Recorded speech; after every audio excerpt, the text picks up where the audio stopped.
Ahí está el secreto.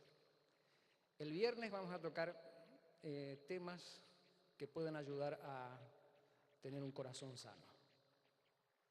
Prepárense porque les voy a amargar la vida con respecto a la cocina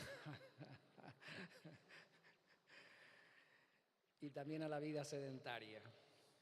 El sábado, con carácter juvenil, pero tiene un contenido que puede interesar a todo público. ¿A qué le llamamos éxito? Éxito no solamente es el empresario. Un chico de las inferiores puede ser exitoso en su grupo. Un padre, una madre puede ser exitoso en lo que se propone dentro de su familia, de sus objetivos. Es decir, el éxito es cómo lograr obtener los resultados que deseamos. Entonces, el sábado yo voy a hablar un poco de a qué le llamamos éxito. Porque a veces el mundo nos presenta de una forma y lo que pasa es que no va acompañado de propósitos y de resultados positivos. No hay mucha felicidad en el éxito que el mundo propone. Así que vamos a ver el sábado el tema éxito. Domingo a la noche, el tema del perdón. Hay emociones atrapadas en nosotros porque no lo manifestamos. Eso pasa la factura. Eso nos pasa la factura y nos sentimos mal y sentimos órganos que gritan y resulta que no es un problema del órgano, sino es un problema de las emociones. Entonces el domingo nuestro tema va a ser cómo administrar nuestras emociones y con un enfoque principalmente acerca del perdón y el daño que hace, que ocasiona en nosotros la falta de perdón. Bien, entremos en nuestro tema. ¿Estamos realmente más estresados que antes? Es una pregunta que uno se suele hacer. Y el estrés en este momento está considerado como un problema de salud pública, sencillamente porque ha llegado a todos los rincones, no solamente a los países desarrollados. Esto ha llegado también a los países del tercer mundo. Es decir, el estrés está en todas partes. Afecta a grandes y afecta también a los niños. Porque esto del estrés no es solamente en el ámbito laboral. Los síntomas de estrés se pueden ver en los niños, un cambio de domicilio, un cambio de colegio, un cambio del estado social de sus padres, un cambio del entorno familiar le estresa a un niño y le produce los mismos cambios que generan en nosotros los adultos. Entonces, muchas veces el escenario plantea a los niños algo que les resulta a ellos abrumador para poder encarar.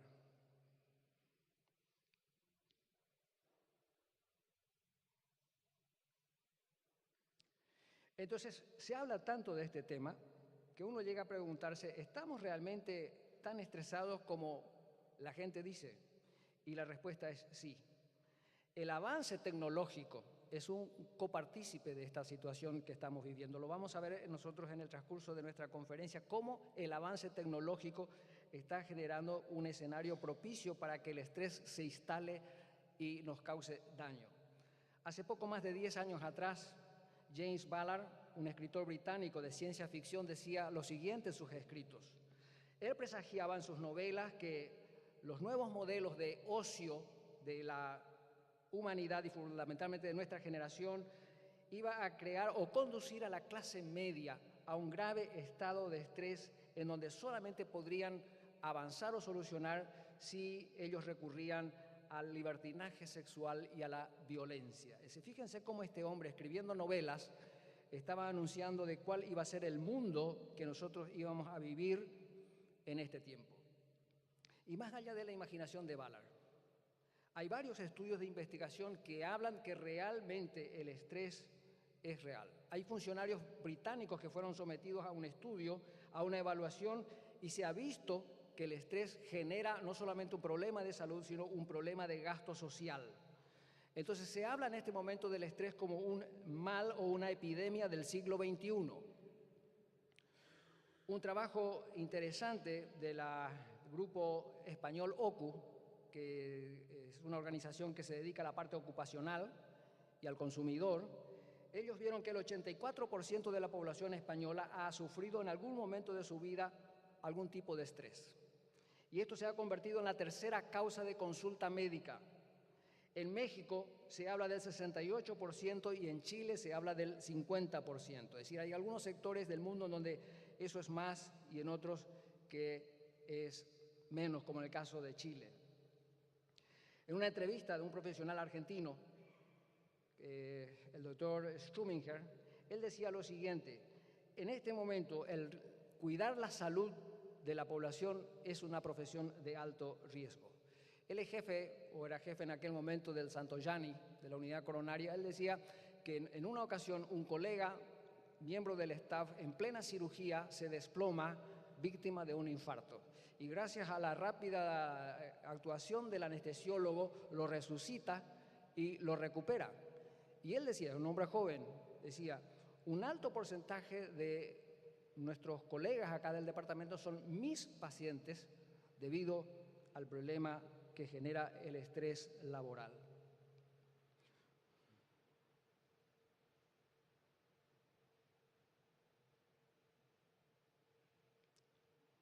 Hay una investigación de la Universidad de Buenos Aires con la Asociación Psicoanalítica Argentina. Ellos vieron cómo la profesión médica se ha tornado una profesión de riesgo y han visto cómo los médicos tienen una alta incidencia de alcoholismo y de suicidio.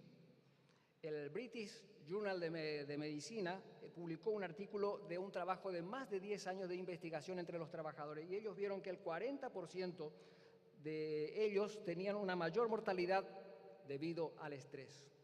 Otro trabajo que evaluó durante 10 años con 7 instrumentos diferentes. ¿Por qué cito esto? Porque en el ambiente científico, cuanto más instrumentos se utiliza para evaluar un detalle, un aspecto, mayor fuerza de veracidad tiene eso. Y este trabajo duró más de 10 años y se vio con 7 instrumentos diferentes. Ellos vieron que el 68% de la población tenían cambios en su organismo que pudieran ser debido al estrés.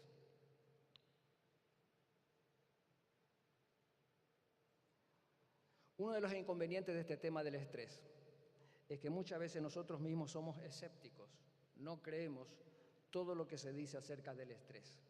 Y la verdad es que el estrés ha llegado al punto que los expertos nos están avisando. Es una epidemia que afecta a la población y lo está dañando en su salud, no solamente desde el punto de vista emocional, lo está dañando también desde el punto de vista biológico. Es decir, que las conclusiones de los distintos trabajos hablan de cómo la humanidad invierte un alto porcentaje de su tiempo y de su dinero para lograr sus objetivos, lograr el éxito, y finalmente un alto porcentaje de sus ingresos y de su tiempo trabajan para recuperar la salud que han perdido en ese intento. Es decir, fíjense cómo el estrés está trabajando en nosotros y no nos damos cuenta. Varios de los conceptos que voy a hablar pertenecen a este hombre, Valentín Fuster. Este es un cardiólogo español que trabaja en el Mount Sinai en los Estados Unidos hace mucho tiempo.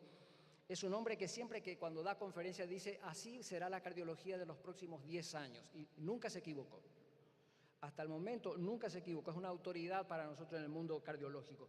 Y él, en una entrevista, habló de su experiencia acerca del estrés y de sus pacientes.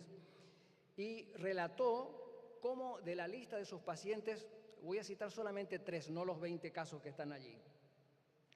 El caso de un empresario, un hombre joven que consulta por palpitaciones, por arritmia, que es uno de los motivos que siempre suelen consultar, por ejemplo, en cardiología en nuestro servicio. Y este hombre no tenía un problema cardiológico, su problema era que no podía hacer frente al estrés que significaba ser un empresario exitoso en Wall Street. Entonces echó mano a drogas para poder rendir mejor y eso le llevó a tener arritmias. Otro caso, el caso de una mujer de 49 años, que nunca antes tenía presión alta, nunca anteriormente tuvo presión alta, pero murió su marido, ella era ama de casa y tuvo que hacer frente a la empresa, encargarse de la empresa, y desarrolló una hipertensión debido al estrés. Otro caso, un hombre a los 59 años, que estaba esperando su jubilación, lo despiden del trabajo y este hombre entra en un cuadro depresivo y se vuelve alcohólico y consulta a cardiología por síntomas que tienen que ver con el alcoholismo. Es decir, una de las interrogantes que uno tiene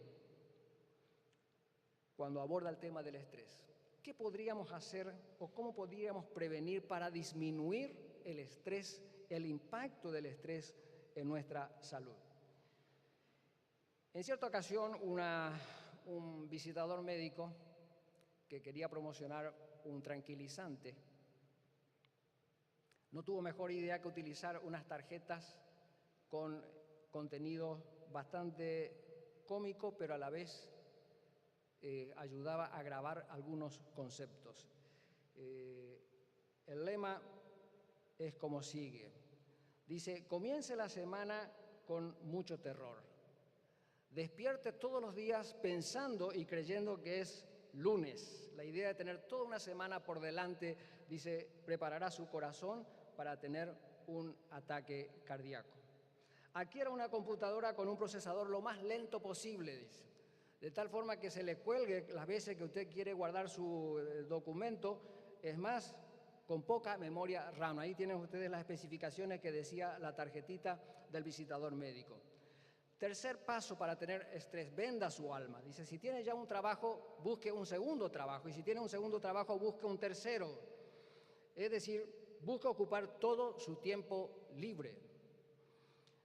Cuarto paso, fíjese expectativas muy altas, pero muy altas. Cualquier imperfección sería un fracaso total. Es decir, cuanto más exigente uno se vuelve, cuanto más perfeccionista, más candidato para estresarse es. Quinto paso, el frenesí por el cambio. Dice, cambie de trabajo. Cambie de trabajo y de casa. Cambie de trabajo y de casa a la vez. Y si puede hacer frecuentemente, hágalo, decía la tarjetita. Dice, cambie de pareja. Cambie de casa, trabajo y pareja. Hágalo con frecuencia porque eso ayudará a tener un corazón preparado para el infarto.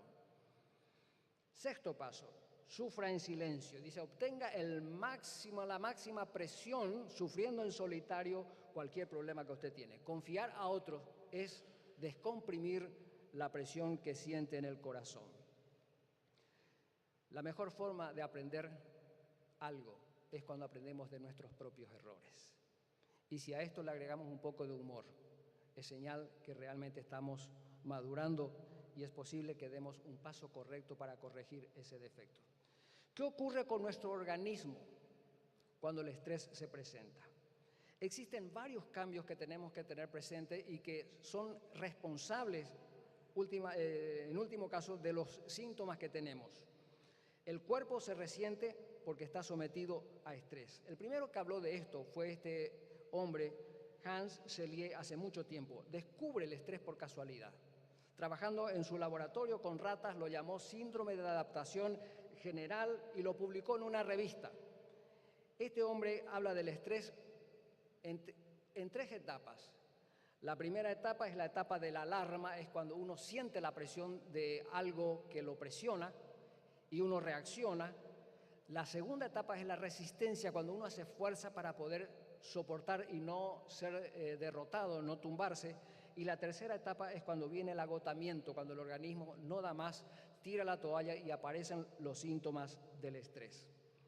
En el proceso del estrés se movilizan en nuestro organismo ciertas sustancias químicas que son normales. El cortisol es uno de ellos, la adrenalina es otro de ellos. Son sustancias que están en nuestro organismo para nuestro bien, pero ¿saben qué?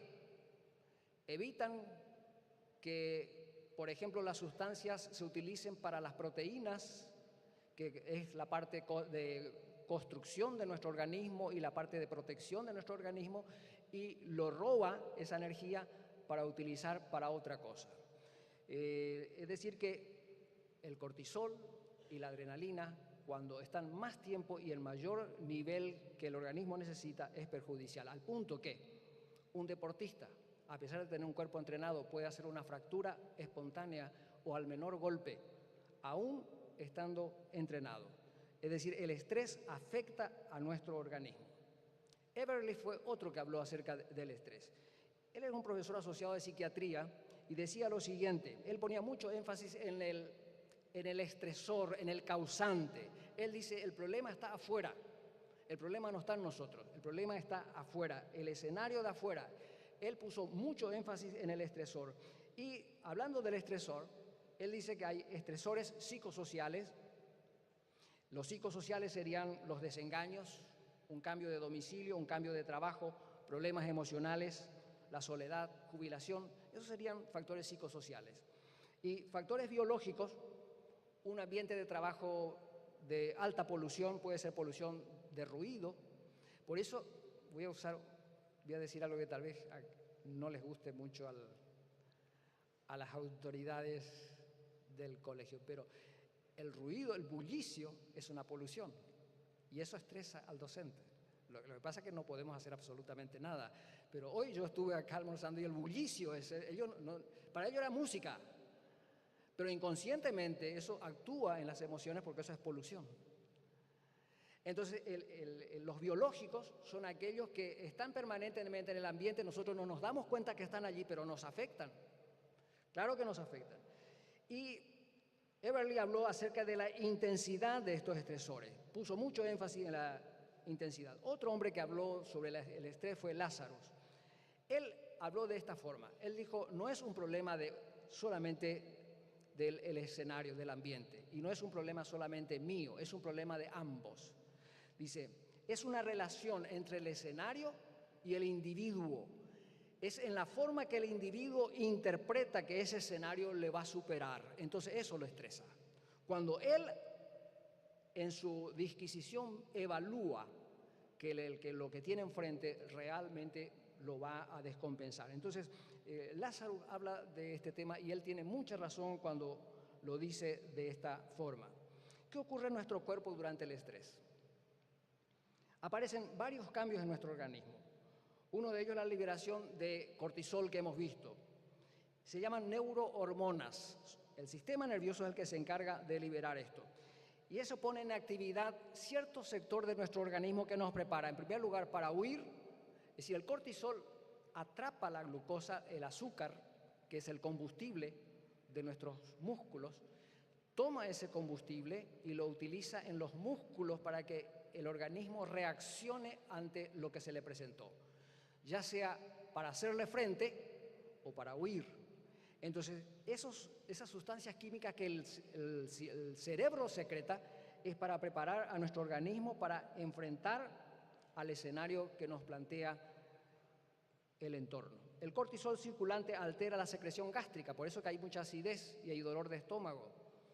Hay úlcera por eso. Altera y modifica el nivel de azúcar, por eso que los pacientes diabéticos cuando están estresados les cuesta controlar su nivel de azúcar porque están estresados, no porque la medicación no sea efectiva o no esté cumpliendo, sino el estrés impide que se nivele su azúcar. El cortisol modifica y altera la elaboración de las proteínas, y al alterar la elaboración de las proteínas disminuyen nuestras defensas. Por eso que el estresado se enferma más fácilmente. Estás estresado, entonces le aparecen enfermedades que antes no lo tenía y que ahora por causa del estrés aparecen. Es decir, que existe un cambio importante en nuestro organismo debido al estrés. Y cuando el estrés se prolonga y el cortisol sigue circulando, entonces aparecen síntomas como náuseas.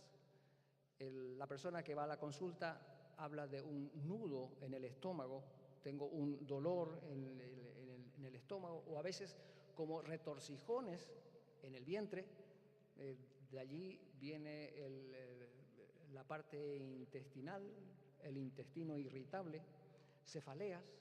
El que está estresado por lo general consume mucha cantidad de analgésico por la cefalea, por la jaqueca que tiene. La hipertensión es algo que aparece en un paciente estresado. Hoy justamente alguien estuvo hablando del tema. Sí, los cambios emocionales, el exceso de trabajo y el exceso de compromiso y el exceso de responsabilidad que uno se carga encima, levanta la presión. Y ese es un escenario que lo tenemos que manejar de otra forma y no tanto con medicación. Genera palpitaciones, colon irritable, insomnio. Cuando hay estrés, se pierde el sueño. También vienen trastornos emocionales, síndrome de pánico. Tiene miedo a enfermarse, miedo a que el dolor sea un cáncer, miedo, es decir, miedo. Son personas que consultan, siempre tienen miedo de algo, de una catástrofe que va a aparecer. Ese es un síndrome de pánico. Está temeroso. Hay mucha gente que circulan sin darse cuenta que están pasando por un episodio de depresión. Tienen los primeros síntomas de depresión y no se dan cuenta y no toman medida, entonces la depresión avanza. Angustia, depresión, síndrome de pánico, anorexia, es decir, la falta de apetito. El estresado puede o tener exceso de apetito, come por estrés, o puede perder el apetito y perder peso.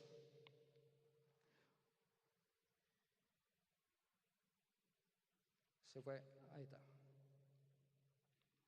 Trastornos de conducta, desconfianza, irritabilidad, síntoma de estrés. Discusiones frecuentes en el entorno familiar, discusiones frecuentes con amigos, discusiones frecuentes en el ambiente donde antes era amistoso, se vuelve irritable. Es decir, los cambios de humor pueden estar hablando de estrés. Un silencio prolongado, si antes era una persona que hablaba y de pronto se vuelve callado, se aísla, ese está estresado y lo más probable es que esté con síntomas de depresión. Cuando se aísla de los círculos sociales, del ambiente social donde normalmente solía asistir, ese puede ser síntoma también de estrés. Cuando aumenta el consumo de sustancias tóxicas, ya sea alcoholismo, tabaquismo, analgésicos, tranquilizantes, pastillas para mantenerme despierta, después pastillas para dormir, es decir, aumenta el consumo de tóxicos, aumenta la adicción por estrés. ¿Cómo manejar el estrés? Y la pregunta, ¿podemos combatir los efectos del estrés en nosotros, en nuestro organismo? Esto que el cortisol genera, ¿podemos algo por lo menos mitigar, disminuir, combatir? ¿Es cuestión de tomar alguna medicina o es cuestión de tomarnos vacaciones? Bien, vamos a decir algunas palabras acerca del estrés. No hay un mecanismo único para combatir el estrés. No hay una terapia específica para eliminar el estrés. Hemos visto al principio cuando hice la introducción que el estrés nos va a acompañar durante bastante tiempo, posiblemente durante toda la vida. Se trata más bien de un conjunto de conductas saludables que tenemos que echar mano para que pueda cambiar un poco el impacto que hacen estas sustancias en nuestro organismo. No hay una terapia sola. Hay varias cosas que vamos a tener que tener en cuenta y una de ellas es cambiar tus hábitos de alimentación. Eso ayuda a disminuir el estrés. Lo voy a decir hoy y mañana voy a hablar mucho más sobre este tema. Evitar el sedentarismo. El sedentarismo, vamos a ver más adelante, nos está matando a todos. Y por último, respetar el tiempo de sueño. Muy pocas veces se habla de esto y yo creo que sí vale la pena y yo voy a poner mucho énfasis sobre el tema del sueño. Comencemos con los hábitos alimentarios. Esto es algo que se tiene que transmitir de padres a hijos, cómo alimentarse, porque esto se aprende en la casa, en la familia. No es lo mismo comer que alimentarse. Comer es meter algo en la boca para saciar el hambre. Y alimentarnos es meter en la boca los nutrientes necesarios para hacer frente a la vida, a los desafíos y mantener nuestra salud.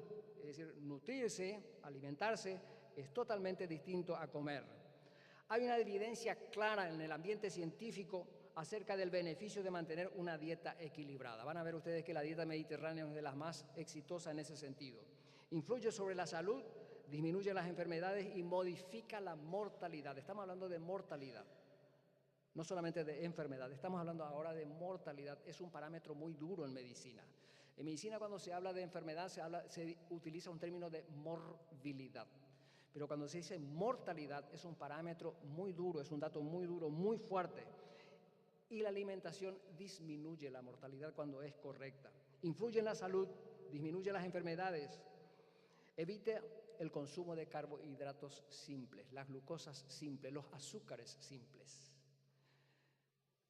El azúcar, cuanto más blanco, más perjudicial es. Cuanto más morenas, mejor, más saludable, menos proceso. Pero son fuentes de caloría, tiene poca fibra, casi nada. Por lo tanto, lo voy a decir ahora y posiblemente lo insista después. Lo que hacen los azúcares simples, como el azúcar, la miel, nos da calorías para ese momento. Si uno va a salir a trotar o caminar y no desayunó, conviene que tome una cucharada de miel, porque eso rápidamente pasa y se utiliza como energético. Si no lo utiliza, entonces el organismo se encarga de secretar la insulina. Para ustedes es muy común escuchar el tema de insulina, los diabéticos. Bien, la insulina es producida por el páncreas. El páncreas ve o recibe la información que hay nivel de azúcar alto, entonces dispara un push, un volumen de insulina en circulación y la glucosa se consume. Se consume, se instala, se mete en el hígado, en los músculos, pero es atrapada por la insulina, es procesada por la insulina. Pero al ser atrapada por la insulina, el nivel de azúcar baja. Y al bajar el nivel de azúcar en la sangre, el cerebro interpreta que falta alimento. Entonces abre el grifo, la canilla de la sustancia que dice, metele hambre. Entonces la persona va y come más. Entonces secreta más insulina, porque comió. Entonces va a generar, ese es uno de los mecanismos por el cual se genera la diabetes tipo 2.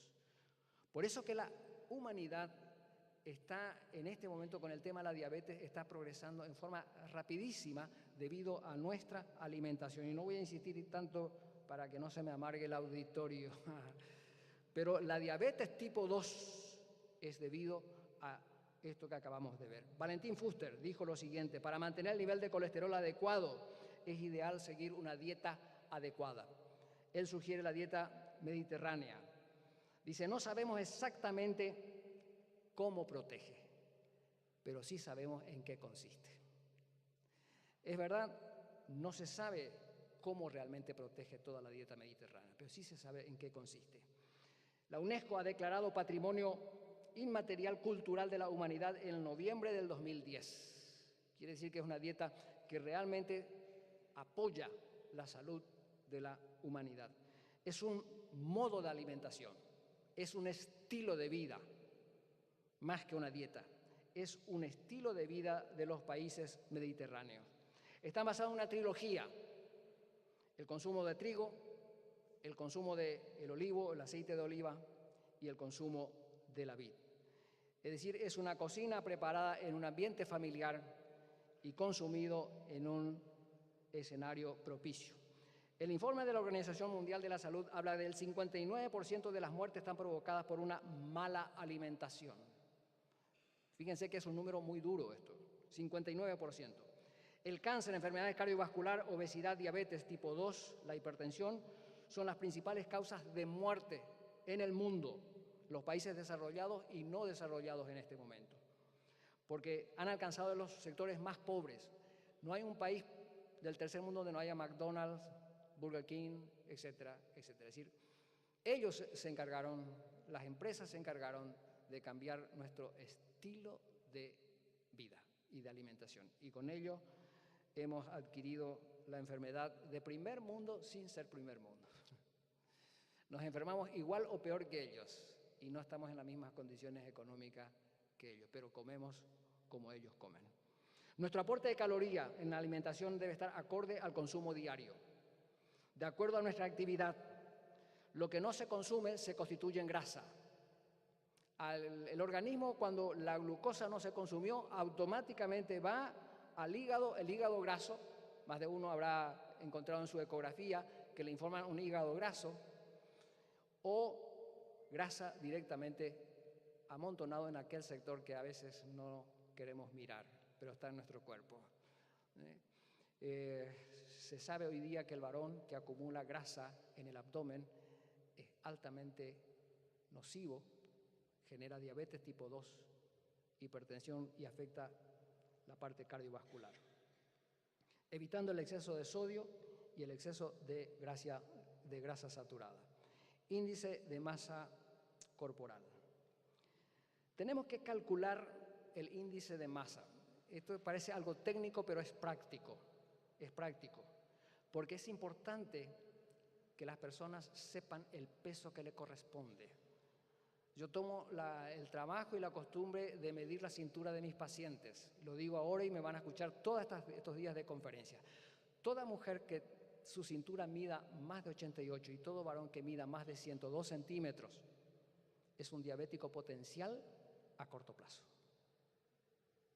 Esa persona tiene, a corto plazo, tiene las herramientas, y si tiene triglicéridos más de 160, hasta 150 es lo normal, si tiene más de 160 y tiene una presión arterial de 130/85, no estoy hablando de 140/90, 130/85, tiene los 3 requisitos básicos para fabricar diabetes de tipo 2. Entonces, fíjense cuán importante es el índice de masa corporal. Es la estatura al cuadrado. Si mide 1,70 es 1,70, por 1,70 le da 2,85, y dividen su peso. Supónganse que pesan 70 kilos, dividido 2,85 le da 24. 24 está dentro del rango normal. Si le da 25 tienen sobrepeso, si le da 30 ya es una obesidad leve, si le da 40 es una obesidad mórbida, lo más probable es que necesite un tratamiento quirúrgico. Se recomienda comer despacio. La mente tarda exactamente 20 minutos en enterarse que el alimento llegó al estómago. Y esto les explico por qué. Cuando uno come rápidamente no da tiempo a que las cosas reaccionen. Los alimentos caen en la bolsa, en el estómago es una bolsa, y en la medida que se va llenando va comprimiendo las paredes del estómago, que no son muy gruesas, son finas, pero dentro de esas paredes hay unos sensores. Voy a usar ese término para que me puedan entender. Esos sensores, cuando sienten que las paredes le comprimen, entonces mandan una información al cerebro diciendo: ya la comida llegó al estómago, cerrá el grifo del hambre, y cierra el grifo del hambre y abre la otra canilla de la saciedad, y sale la sustancia y la persona se siente saciada. Es un mecanismo químico. Hay que darle tiempo para que eso se produzca. Cuando uno come atropellando la mesa, come de más, y cuando le informó ya había comido más de lo que le convenía. Entonces, comer despacio es una de las recomendaciones que se da, porque es el tiempo de 20 minutos que tarda el cerebro en enterarse que algo ha llegado al estómago. El estudio de Framingham es un estudio para nosotros en el ambiente médico muy conocido y muy respetado. Habla que el sobrepeso realmente está causando muerte en la población. Es decir, tenemos que estar atentos al peso nuestro y al peso de nuestros hijos. A los que tienen hijos chicos, pídanle a sus pediatras que le controlen la presión arterial de sus hijos. La hipertensión en los niños y la diabetes en los niños es una realidad que no se le está dando la importancia debida. Si no cuidamos el peso de nuestros hijos, estamos empeñando el futuro de ellos. Por eso recomendamos decir no al sedentarismo. Aunque no creas, el sedentarismo mata. Es el segundo factor de riesgo para nuestra salud, después del tabaquismo. El tabaquismo está primero, en segundo lugar está el sedentarismo. Constituye las 10 causas fundamentales de mortalidad en el mundo, el sedentarismo. Está entre las 10. Lo que recibimos por herencia no lo podemos modificar. Si tenemos padres que fallecieron tempranamente por un infarto, eso no lo vamos a poder modificar. Pero sí podemos modificar el perímetro de cintura, el peso corporal, el nivel de colesterol, el nivel de triglicéridos, el nivel de azúcar y las cifras de presión arterial y el sedentarismo.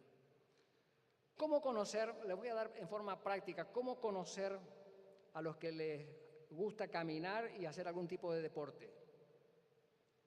La edad menos 220. ¿Qué es eso? Esa es la frecuencia máxima del pulso que usted puede tener. No más. La edad menos 220. 220 es una constante. La cifra que le va a dar, ese le corresponde al 100% de su frecuencia. Y se recomienda nunca llegar a esa frecuencia, salvo que esté entrenado. Y si está entrenado, lo más probable es que nunca llegue. El deportista le cuesta alcanzar el 100% de su frecuencia que le corresponde por la edad porque está entrenado. El que llega fácilmente es porque no está entrenado. Y si no está entrenado, está poniendo en riesgo su corazón. Entonces, por lo tanto, se recomienda no superar el 75% de la frecuencia cardíaca que le corresponde. Es decir, para una persona de 60 años, el 75% sería 120 latidos por minuto. Eso es cuando no está entrenado. Entonces, tenemos que saber qué frecuencia cardíaca o frecuencia de pulso nos corresponde. Y hay un test, el test de Manero. Este es un médico cubano que ideó lo siguiente para medir nuestro estado físico. El test de Manero consiste en tener un escalón de 25 centímetros, puede ser una de estas gradas. Y la primera carga es subir 17 veces en un minuto y descansar un minuto. Luego subir 26 veces y descansar un minuto. Y luego subir 34 veces y descansar. Entonces, estas son las cargas de Manero. Y fíjense cómo podemos saber. La clasificación de sedentarismo es como sigue. Si vence la primera etapa, o si no vence la primera etapa, es un sedentario. Si no puede hacer 17 subidas de escalón en un minuto, no puede, es un sedentario severo. Si vence la primera etapa pero no vence la segunda, es un sedentario moderado. Si vence la segunda etapa, pero no la tercera, que es la de 34, no es un sedentario, tiene una vida activa. No es un deportista, pero no es un sedentario. Reducir el sedentarismo es reducir el riesgo de enfermedades cardiovasculares. Practicar algún deporte no es perder el tiempo, ni siquiera si está comprometido en la obra. Lo digo por las dudas que haya alguien acá. No está mal, al contrario, es saludable.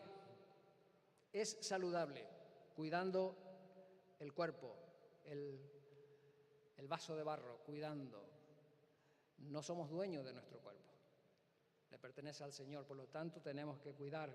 El deporte no es perder tiempo, es agregarle salud al corazón y a la vida.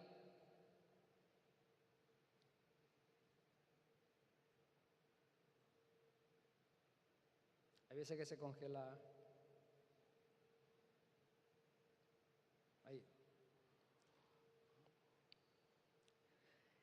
Actividad física porque nos ayuda a superar ciertos obstáculos. Uno de ellos es la hipertensión, el otro el colesterol. Se elimina el tabaquismo habitualmente por la actividad física y disminuye el nivel de azúcar. Es decir, que la actividad física puede ayudar realmente a la salud. Ahora hemos considerado los dos primeros, cambiar la dieta y dejar el sedentarismo, el estilo de vida sedentario. Vamos al tercero, que les avisé, les prometí que íbamos a hablar, decir algunas palabras. El tercer pilar, tiempo de sueño. Voy a dedicar algunos minutos a este tema porque sí se van a sorprender con algunas cosas de esto. Es la manera sencilla de mantener tu inteligencia. Durmiendo el tiempo que te corresponde, respetando las horas de sueño. Los investigadores sugieren fuertemente respetar el tiempo de sueño, porque mientras dormimos, el cerebro está tomando toda la información que recibió en el día y lo archiva en forma ordenada, para que al día siguiente se levante y sepa dónde llevar la mano para bajar aquello que quiere recordar.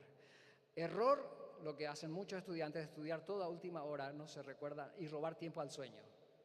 Por eso es que no se recuerdan, porque el cerebro no pudo ordenar esos pensamientos. El tiempo de sueño, el cerebro sigue trabajando, descansa algunas actividades, pero en otras es muy activa, en ordenar los pensamientos para que el recuerdo al día siguiente esté a mano, al alcance, como para poder utilizar.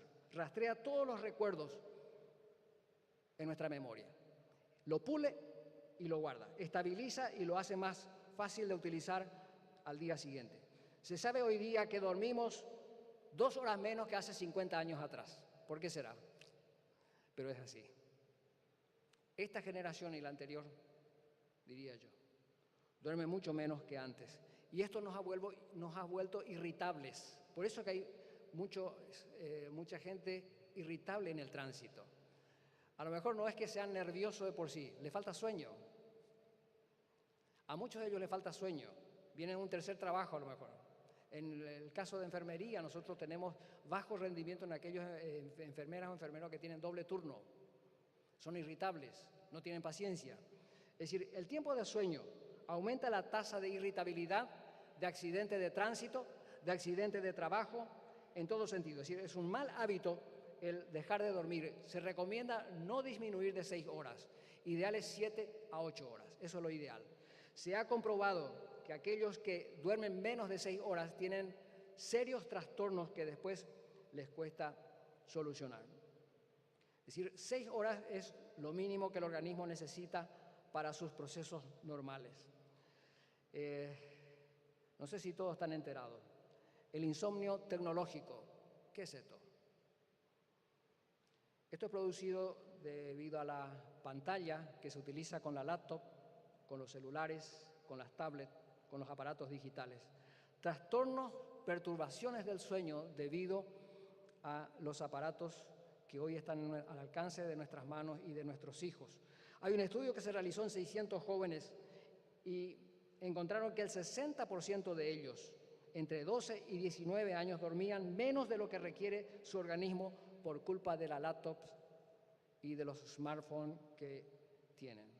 La iluminación de la pantalla, esa iluminación azul de los móviles, hacen que se reduzca el nivel de melatonina, otro nombre raro, pero vale la pena que lo sepan, porque incluso se venden este producto natural, la melatonina, pero es mejor el que se produce en el organismo, en el cerebro. La melatonina aumenta el nivel en sangre y entramos en sueño. La luz, cualquiera de estas luces, cuando uno enciende la luz, hace que el chorro de melatonina se corte, por eso que cuesta conciliar de vuelta el sueño. La laptop, la luz de las pantallas, hace que el nivel de melatonina disminuya. Por lo tanto, no hay un descanso adecuado. Y acá viene algo que sí puede espantarnos un poco. Uno dice, ¿qué tiene que ver el sueño con el estrés? Mucho. Mucho. Hay un estudio reciente que se hizo en la Universidad de Rochester, Estados Unidos, que determinó que cuando hay situaciones estresantes en los adultos mayores y duermen mal por causa del estrés, tiene un alto nivel de un marcador tumoral que se llama interleuquina 6. Ese nombre de interleuquinas en medicina se encuentra en todas partes, se encuentra en el diabetes, se encuentra en el infarto, se encuentran los tumores, se encuentran todo. El estrés y la falta de sueño es uno de los causantes de alto nivel de interleuquina en las personas. Es decir, que el estrés nos está matando por todos los costados, no solamente por la hipertensión, no solamente por la diabetes, sino por causa del insomnio, por la falta de sueño adecuado, estamos con alto nivel de marcadores tumorales en nosotros y también de problemas psiquiátricos. La interleuquina está vinculada con problemas psiquiátricos. ¿Qué nos dice la Biblia acerca del tema que nos ocupa hoy, acerca del estrés? El sabio Salomón dijo lo siguiente: todo tiene su tiempo. Todo tiene su tiempo. Tiempo para reír, tiempo para llorar, tiempo para descansar y tiempo para trabajar. Es importante que el ser humano sepa que no logra avanzar mucho en la vida cuando le robamos tiempo a las otras cosas importantes. No logramos avanzar mucho. Es un engaño pensar eso. Con el ritmo de vida que estamos llevando hoy, la humanidad en realidad lo que está haciendo es hipotecando su alma, hipotecando su futuro. Muy pocas personas llegan a encontrar el equilibrio entre lo que significa apretar el acelerador y atender a las otras cosas de la vida y a descansar adecuadamente. Es decir, logran alcanzar sus objetivos sin descompensarse. No se trata de un acto consciente. Yo creo que el ser humano no es consciente de lo que está haciendo, sino en su intensa búsqueda por ser feliz y realizarse, está cometiendo errores que le está haciendo pagar muy caro. El gran problema de la mayoría de las personas buscan la felicidad en rincones equivocados. Muchos se matan trabajando, pensando en la felicidad.